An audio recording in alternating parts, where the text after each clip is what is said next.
दोस्तों नमस्कार, मैं ओमवीर यादव और आप देख रहे हैं न्यूज़ वेयर। आज हम आए हैं, वैसे तो ये डिस्ट्रिक्ट मैनपुरी में बैठे हुए हैं, लेकिन यहाँ 3 जिलों का बॉर्डर लगता है। डिस्ट्रिक्ट मैनपुरी, फर्रुखाबाद और एटा। ये जो जगह है इसका क्या नाम है यहाँ पे, इस जगह का? संकिसा बौद्ध विहार, राजघाट रोड। हाँ, राजघाट रोड।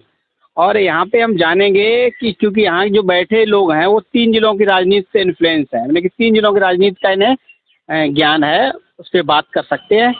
तो हम सबसे पहले बात करेंगे कि फर्रुखाबाद डिस्ट्रिक्ट में जो नवल किशोर शाक्य थे डॉक्टर साहब, उनको हरा दिया गया है। ऐसा इसलिए कहा जा रहा है क्योंकि सपा के राष्ट्रीय अध्यक्ष अखिलेश यादव ने ये आरोप लगाया कि वहाँ के जिलाधिकारी यानी फर्रुखाबाद के जिलाधिकारी ने उन्हें सीट जीती हुई हरा दी बेईमानी से।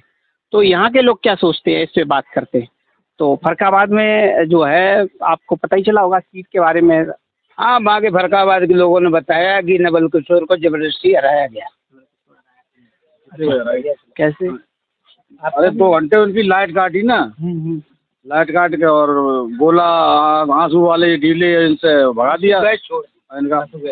आंसू गैस छोड़ी गई, लाठीचार्ज किया गया, जनता को भगाया गया, वहाँ से लाइट ऑफ की गई। तो ये बहुत मतलब इनके चुनाव मालूम हुआ था कि ये नवल किशोर जो है हाई क्लास से जीतेंगे, नहीं बहुत वोटों से जीतेंगे, और यही हो रहा था। हुआ ये कि बेईमानी से इनको हरा दिया गया, लाइट ऑफ की गई, आंसू गैस छोड़े गए, लाठीचार्ज की गई लोगों पर, और इसी बीच बेईमानी हो गई और नवल किशोर को हरा दिया गया। तो वहाँ के प्रशासन जो था उसने बहुत अच्छे प्राप्त। हाँ, यही सब सुनने को मिला है वहाँ से जाकर के। हम तो बाढ़ पर यहीं बैठे हैं, सब हर तीनों जिले खबर मिलती रहती है। तो कहने का तात्पर्य ये है कि नवल किशोर को जबरिया हराया गया। ये जीती हुई सीट है फर्रुखाबाद की, नवल किशोर शाक्य की, और प्रशासन ने ही हरवाया इसको। अच्छा, शाक्य समाज इसको लेकर काफ़ी रोष में होगा।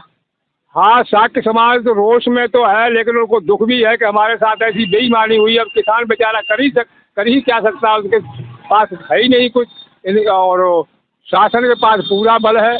हम तो इस शासन से बहुत तंग आ गए, क्योंकि 5 साल पहले चुनाव हमने देखा था कि सर्दी के मौसम में हमारा एक कच्चा जात भाई था, उसको पुलिस आकर के सर्दी के मौसम में उठा लेगी अंडरवियर बनियान में। तो अब पता नहीं वो कहाँ ले गए, कहाँ से नहीं। तो तमाम पैसा खर्च किया, परेशान होना पड़ा, और तब उनको छुटा के लाए। तो दूसरे दिन हमने भी चारपाई अपनी छत पे डाली, प्रशासन की डर की वजह से, पुलिस की डर की वजह से। तो रात में क्या बात हो गई? प्रशासन ने यहाँ पुलिस से बहुत हम लोगों को तंग करवाया। जहाँ कहीं भी बात करते थे वहाँ फौरन ही पुलिस प्रशासन हमको दबा देता था। किसी प्रकार की बातें ही नहीं करने देते थे, सिवाय भाजपा की बात कहो। अगर सपा की बात करते तो वो लोग हम लोगों को प्रताड़ित करते थे। अच्छा, जब तक सब भाजपा की बात करिए, सपा की तो यहाँ जो है, यहाँ बोलबाला हमारे सपा का है। और कहने का आप किस समाज से बिलोंग करते हैं? हम तो सपा से जुड़े हुए हैं। शाक्य समाज? हाँ जी। तो हाँ। पहले तो शाक्य समानता भाजपा में रहा करता था।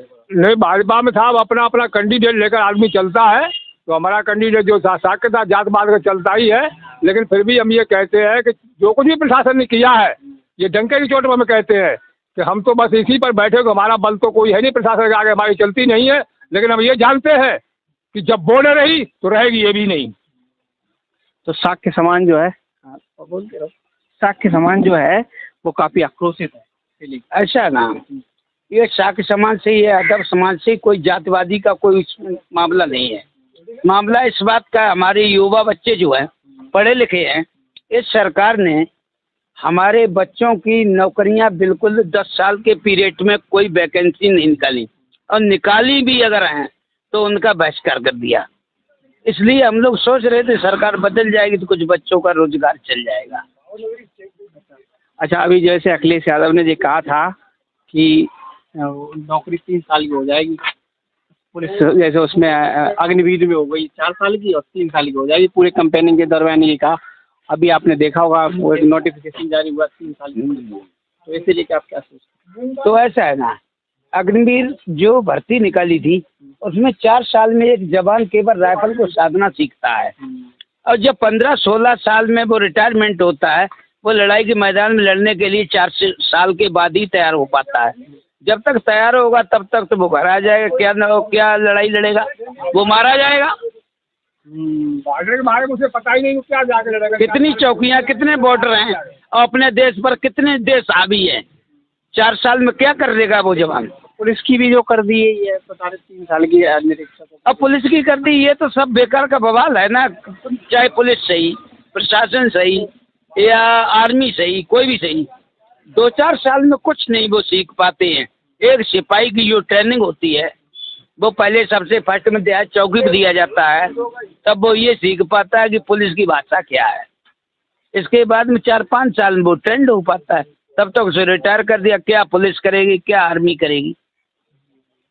तो जी यहाँ आप आते हो तो 3-4 जिलों के लोग आते होंगे बैठने। हाँ, यहाँ तो मतलब 3 जिले के तो आते ही आते हैं, बल्कि यहाँ बुद्ध विहार है, यहाँ कई जिलों के आते, बल्कि अमेरिका, थाईलैंड, जर्मन, विदेशों के भी आते हैं।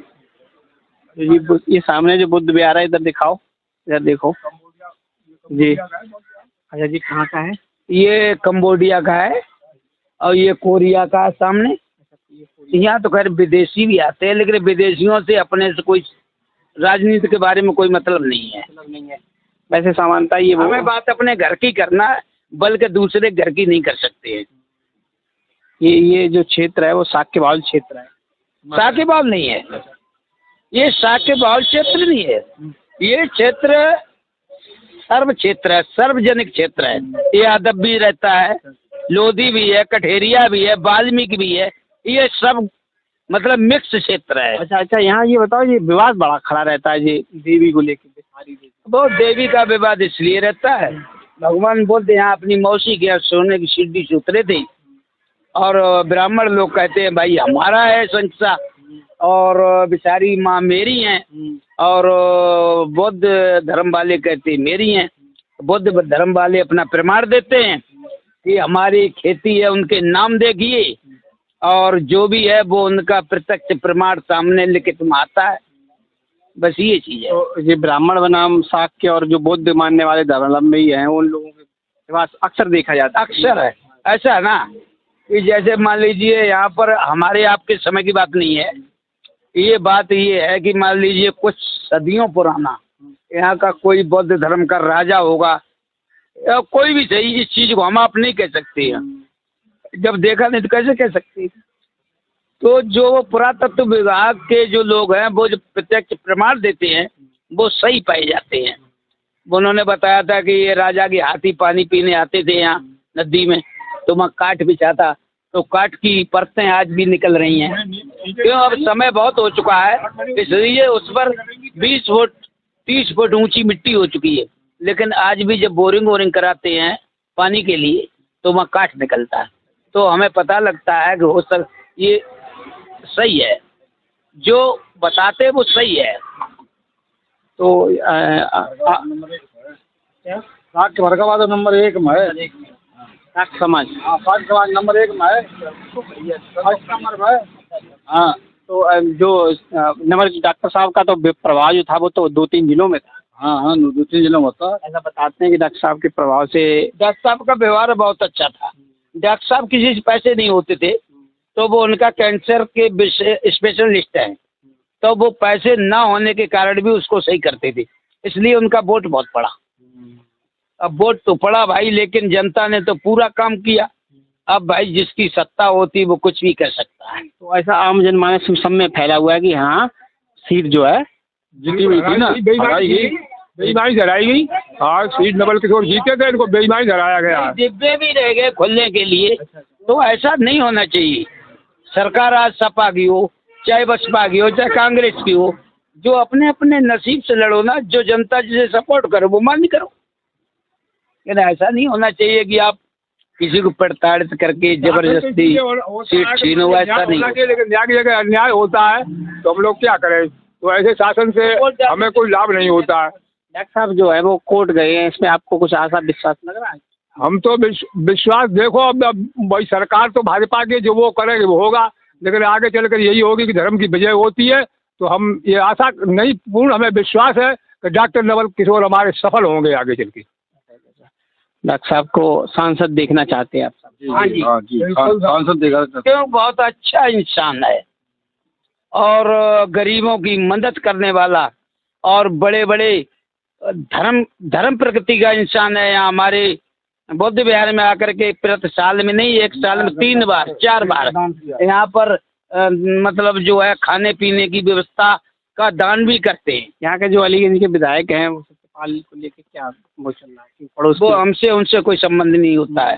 तो हमारे विधायक यहाँ पर, हमारा विधायक यहाँ पर अभी राम नरेश अग्निहोत्री जी ब्राह्मण है, आप मैनपुरी के। पहले लोकसभा हमारी फरकाबाद और मैनपुरी की एक ही लोकसभा अमृतपुर थी, लेकिन अब हम लोग यहाँ थोड़ी दूर तो है, शायद दूर तो है, लेकिन हमें विधायक से कोई संबंध नहीं होता है। विधायक देखेंगे, विधायक का रोल रहा है इस बार हराने में। हाँ, उन्होंने गाड़ी बाड़ी तभी तोड़ी गई ना। हाँ, गलत काम किया इसलिए गाड़ी बाड़ी तोड़ी। पर हमें विधायक से कोई रोल नहीं होता, हम अपना उनके जो अमृतपुर की जो है विधानसभा उससे हम कोई जानकारी नहीं हमको है।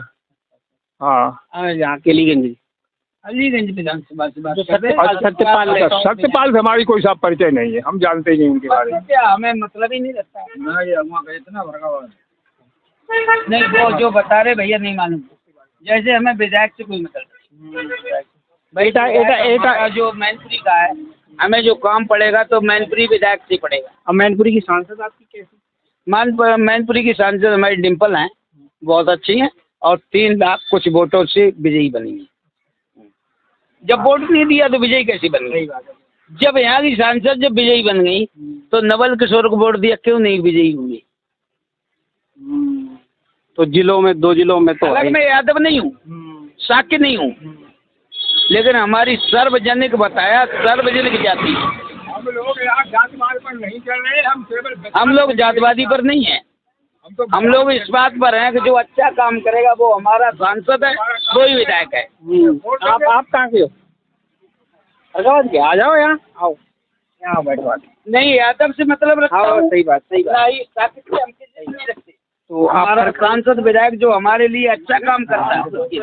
अच्छा, आप फरकाबाद के? जी। तो फरकाबाद में जैसा कि इन लोगों ने बताया है कि सांसद के चुनाव में गड़बड़ी हुई है, आप कैसे सहमत हैं? गड़बड़ी हुई है, सहमत होंगे क्या? फरकाबाद में सांसद आप चाह रहे थे कि बदलाव हो जाए? जी, बदलाव बहुत होना चाहिए था, लेकिन नहीं हो पाया। क्या नवल किशोर डॉक्टर साहब के बारे में क्या सोचते? क्या बढ़िया आदमी था, लेकिन उसके साथ वो गलत हुआ तो हुआ है। और जैसे उन्होंने अपनी रेट दायर की है और कह रहे कि रिकाउंटिंग के लिए, क्या आपको लग रहा है कि ऐसा हो जाएगा दोबारा रिकाउंटिंग? वो दोबारा होना चाहिए था काउंटिंग। अहमदाबाद में बता रहे कि यहाँ से तो सीट हार की गई थी विधानसभा, यहाँ से थोड़ी बहुत मुश्किल हुई थी।